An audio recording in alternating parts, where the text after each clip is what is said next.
Bab 563. Kingston Jiang mengaku.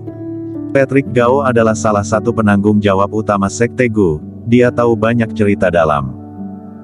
Untuk bertahan hidup, dia bekerja sama dengan Kingston Jiang dan memberitahu Kingston Jiang semua yang dia tahu. Ini juga termasuk makam kuno Raja Lanling. Makam Raja Lanling sudah dicuri sejak awal, dan kotak yang digali di makam kuno telah lama berada di tangan Marco Jiang. Itu juga telah diatur oleh Marco Jiang sebelumnya untuk membawa kotak itu ke Jiangzhong, dengan tujuan untuk memanfaatkan kesempatan untuk disampaikan ke tangan Kingston Jiang.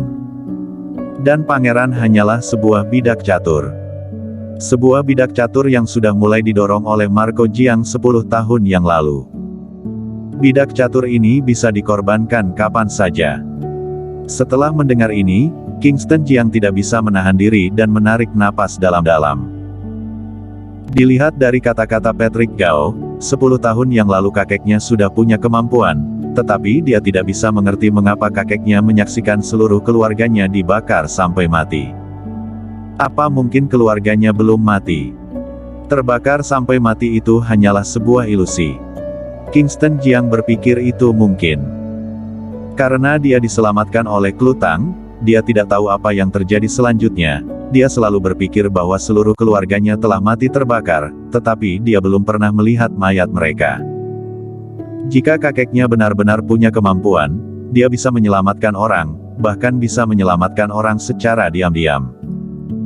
Jika ingin mengetahui semua hal ini, maka hanya bisa tahu setelah bertemu dengan kakek lagi. Kalian mempelajari racun Gu dan menggunakan racun Gu serta mengubahnya menjadi virus biokimia, apa yang sebenarnya ingin kalian lakukan?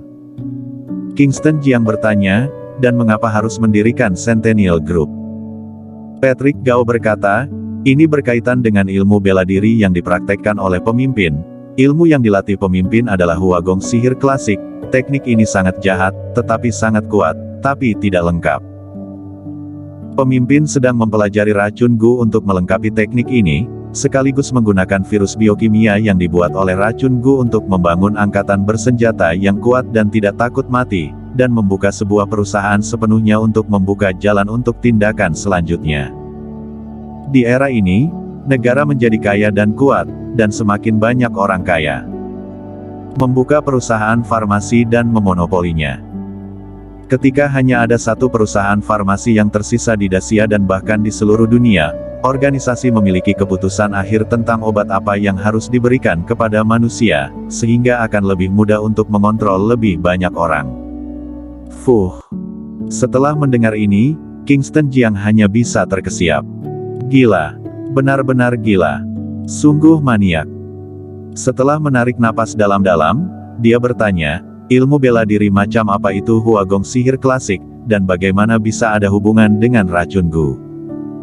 Patrick Gao menggelengkan kepalanya dan berkata, aku tidak tahu tentang itu. Meskipun aku adalah murid iblis Gu, dan guruku adalah orang utama Sekte Gu, aku benar-benar tidak tahu banyak tentang pemimpin dan guru. Kingston Jiang mengangguk pelan. Dia percaya bahwa Patrick Gao tidak berbohong. Karena dia telah mengatakan begitu banyak cerita internal, maka tidak perlu menyembunyikan apapun lagi. Nanti berikan aku satu daftar nama Sekte Gu. Aku akan kembali untuk membahas rencananya, setelah memenggalmu, aku baru bertindak. Kingston Jiang tidak banyak bicara, turun dari mobil setelah mengatakan ini. Setelah dia turun dari mobil, Milea Gao bertanya, Tuan, apakah menurut kamu Kingston Jiang dapat diandalkan? Patrick Gao tampak serius dan berkata, aku tidak tahu, tetapi sekarang aku tidak punya cara lain. Aku hanya berharap bahwa setelah banyak membantu Kingston Jiang, ketika ada bahaya, Marco Jiang akan keluar untuk menyelamatkan hidupku. Dalam pandangan Patrick Gao, ancaman sebenarnya bukanlah Kingston Jiang, tetapi Marco Jiang. Sampai sekarang, dia tidak tahu kesepakatan apa yang telah dicapai Marco Jiang dengan pemimpin, sehingga bisa membiarkan orang luar maju untuk memberi pengaturan. Ayo, kita pulang. Ya. Milea Gao mengemudikan mobil dan pergi meninggalkan tempat itu. Kingston Jiang juga kembali ke mobil, dia mengeluarkan sebatang rokok dan menyalakannya. Setelah selesai merokok, Patrick Gao dan Milea Gao telah meninggalkan tempat itu beberapa saat, barulah dia menyalakan mobil dan berbalik pulang. Kediaman putra surgawi. Klu Tang dan Winona Jiang belum tidur, mereka sedang menunggu Kingston Jiang kembali. Kingston Jiang kembali, berjalan ke ruang tamu, dan melepas topi dari kepalanya. Bagaimana? Keduanya berdiri pada saat yang sama dan berbicara serempak. Kingston Jiang tampak serius dan berkata, telah dikonfirmasi dari Patrick Gao bahwa kakekku yang memberitahu Patrick Gao, dan kakekku juga yang memberi petunjuk Patrick Gao untuk bertahan hidup, memerintahkan Patrick Gao untuk bekerja sama denganku jika ingin tetap hidup.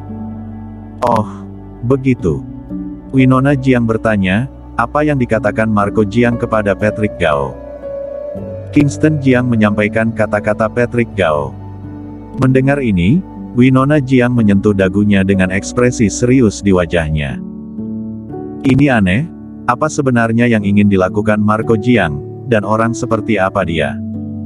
Klu Tang juga tidak mengerti. Dia selalu berpikir Marco Jiang adalah orang baik dan tidak akan menyakiti Kingston Jiang. Tapi sekarang spekulasi Winona Jiang telah dikonfirmasi, dia juga tidak mengerti orang macam apa Marco Jiang itu. Kingston Jiang memandang Winona Jiang dan bertanya, Winona, menurutmu apa yang ingin dilakukan kakekku? Winona Jiang memutar matanya dan berkata, aku bukan dewa, bagaimana aku bisa tahu, lupakan saja, jangan berpikir terlalu banyak, sudah larut, tidurlah. Winona Jiang berbalik dan pergi. Klu Tang pun meraih tangan Kingston Jiang dan menghiburnya. Suamiku, kakek seharusnya bukan orang jahat. Meskipun dia sangat dekat dengan Sekte Gu, dia juga selalu memikirkanmu, sepertinya sedang membuka jalan untukmu. Membuka jalan untukku. Ya, pikirkanlah. Kakek meminta Patrick Gao untuk datang bekerja sama dengan kamu, bukankah ini sedang membuka jalan untukmu? Sekarang kamu adalah putra surgawi, kamu dapat mengetahui lebih banyak hal dan melakukan banyak hal ketika bekerja sama dengan Patrick Gao, maka jasamu akan terus bertambah, mungkin kakek menginginkanmu menjadi raja. Klu Tang menganalisis. Sudah pintar ya sekarang, hal seperti ini pun bisa kepikiran, tetapi itu seharusnya tidak mungkin. Kingston Jiang menggelengkan kepalanya sedikit. Tidak usah dipikirkan lagi, tidurlah. Klu Tang berdiri dan menarik Kingston Jiang kembali ke kamar. Setelah kembali ke kamar, Kingston Jiang berbaring di tempat tidur dengan tangan bertumpu di belakang kepalanya, menatap langit-langit dengan linglung. Dan Klu Tang pergi mandi. Suamiku. Kingston Jiang berpikir dengan sangat fokus. Terdengar sebuah panggilan. Kingston Jiang mendengar suara itu dan melihat Klu Tang keluar dengan memakai handuk mandi. Wajahnya yang halus merah, tubuhnya ramping dan menawan. Dia berjalan mendekat, menarik Kingston Jiang yang sedang berbaring, dan mendesaknya. Cepat mandi. Kamu sudah tidak muda lagi, sudah waktunya untuk punya anak. Suamiku, kamu suka laki-laki atau perempuan? Paruh pertama kalimat Klu Tang membuat hati Kingston Jiang tergerak. Namun paruh kedua membuat Kingston Jiang sedih. Anak. Sekarang Sylvia Yi hamil, dia bahkan belum menemukan cara untuk menangani masalah ini. Suamiku, apa yang kamu pikirkan, cepatlah mandi. Klu Tang tersipu, wajahnya terlihat malu. Klu. Kingston Jiang duduk di tepi tempat tidur, wajahnya terlihat penuh kesulitan, ingin berbicara tapi tertahan. Klu Tang bertanya, ada apa? Ada satu hal, aku pikir aku tidak harus menyembunyikannya darimu. Ekspresi Kingston Jiang menjadi serius. Dia tahu bahwa jika dia mengatakannya, Klu Tang pasti akan marah, atau bahkan meledak, tetapi jika dia tidak mengatakannya dan terus menyembunyikannya, ini akan menjadi penghinaan bagi Klu Tang. Apa masalahnya? Sylvia Yi, dia. Kingston Jiang terbata-bata. Ada apa dengannya, katakan. Dia hamil. Apa? Klu Tang terpaku di tempat untuk sesaat dan tidak bereaksi untuk beberapa waktu. Sebelumnya, Winona Jiang sering mengungkitnya, tetapi dia berpikir bahwa Winona Jiang sedang bercanda dan tidak memedulikannya. Sekarang setelah Kingston Jiang mengatakannya, dia terkejut. Dia terpaku di tempat, matanya berkabut, dan air mata mulai mengalir dari sudut matanya. Bersambung.